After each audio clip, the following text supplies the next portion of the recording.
ನಮಸ್ಕಾರ ರೀ ಎಲ್ಲರಿಗೂ. ನಮ್ಮೂರ ಕಡೆ ಒಂದು ಮಾತದ, ಊರಿಗೆ ಬಂದವ ನೀರಿಗೆ ಬರಬೇಕು, ಊಟ ಅಂದ್ರೆ ಮಸ್ತ್ ಉಪ್ಪಿನಕಾಯಿ ಇರಬೇಕಂತ.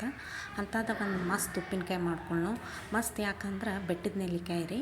ಬೆಟ್ಟದ ನೆಲ್ಲಿಕಾಯಿ ಅಂದ್ರೆ ಆರೋಗ್ಯ ಅಂದ್ರೆ ಬೆಟ್ಟದ ನೆಲ್ಲಿಕಾಯಿ ಅಷ್ಟು ಆರೋಗ್ಯದ ಗುಣ ಅದಾವೆ ಇದ್ರಾಗ. ತಾಜಾ ಒಂದು 25 ನೆಲ್ಲಿಕಾಯಿ ತೊಗೊರಿ. ಬೆಟ್ಟದ ನೆಲ್ಲಿಕಾಯಿ ಇದಕ್ಕೆ 25 ನೆಲ್ಲಿಕಾಯಿಗೆ 1 ಚಮಚೆ ಮೆಂತೆ, 1 ಚಮಚೆ ಸಾಸಿವೆ, ಅರ್ಧ ಚಮಚೆ ಬಡೆ ಸೊಪ್ಪು, 2 ಬಟ್ಲು ಉಪ್ಪು, 1 ಬಟ್ಲು ಖಾರ. ನಂತರ ಒಂದು ಅರ್ಧ ಲೀಟ್ರ್ ನೀರನ್ನ ಒಲೆ ಮೇಲೆ ಇಟ್ಕೊರಿ. ಆ ಅರ್ಧ ಲೀಟ್ರ್ ನೀರಿಗೆ 2 ಬಟ್ಲು ಉಪ್ಪು ಹಾಕೋರಿ.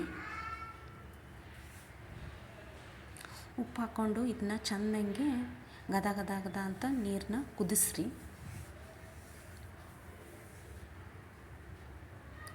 ಒಮ್ಮೆ ನೀರು ಕುದಿಯಾಕತ್ತಂದ್ರೆ ಒಲೆ ಆರಿಸ್ಬಿಡ್ರಿ. ಒಲೆ ಆರಿಸಿ ಕುದಿಯೋ ನೀರನ್ನ ಕೆಳಗೆ ಇಳಿಸ್ಕೊಂಡು ಆ ಕುದಿಯೋ ನೀರಿಗೇನ ಎಲ್ಲ ನೆಲ್ಲಿಕಾಯಿನ ಹಾಕೊಂಡ್ಬಿಡ್ರಿ. ಹಾಕ್ಕೊಂಡು 15 ನಿಮಿಷ ಹಿಂಗೆ ಪ್ಲೇಟ್ ಮುಚ್ಚಿ ಇಟ್ಕೋಬೇಕು. 15 ನಿಮಿಷ ಆದಮೇಲೆ ಹಿಂಗೆ ತೆಗಿಬೇಕು ನೋಡಿರಿ, ಬಣ್ಣ ಹೆಂಗೆ ಬದಲಿ ಆಗಿರ್ತಾವ. ಆಮೇಲೆ ಎಲ್ಲ ನಾವು ಹೇಳ್ದಂಥ ಮಸಾಲೆನ ಹುರ್ಕೋಬೇಕು. ಚೆಂದಂಗೆ ಹುರ್ಕೋರಿ. ಹೊತ್ತಿದ್ರೆ ಮಸಾಲೆ ಸ್ವಾದ ಕಮ್ಮಿ ಆಗಿಬಿಡ್ತೈತಿ, ಕಿರ್ಗಾಯಿ ಅನಿಸ್ತೈತಿ.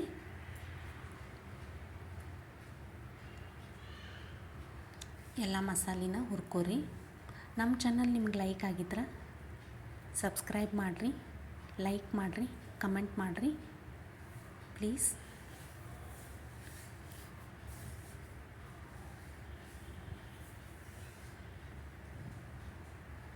ಆಮೇಲೆ ಹುರಿದಿದ್ದ ಮಸಾಲೆನ ಪುಡಿ ಮಾಡ್ಕೊರಿ.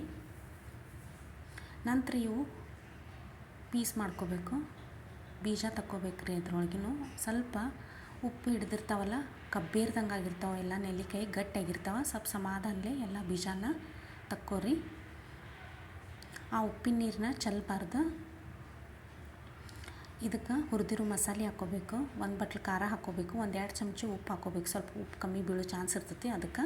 ಆಮೇಲೆ ಹಾಕ್ಕೊಂಡು ಚೆಂದಂಗೆ ಅದೇ ಉಪ್ಪಿನ ನೀರಲ್ಲೇ ಮಿಕ್ಸ್ ಮಾಡ್ಕೋಬೇಕು. ಈಗ ಪರ್ಫೆಕ್ಟ್ ಉಪ್ಪಿನಕಾಯಿ ರೆಡಿ ಆಯ್ತು ನೋಡಿರಿ. ಇದನ್ನು ಭಾಳ ದಿನ ಬೇಕಂದ್ರೆ ಫ್ರಿಜ್ನಾಗ ಎತ್ತಿಟ್ಕೊಂಬಿಡ್ರಿ. ಧನ್ಯವಾದಗಳು.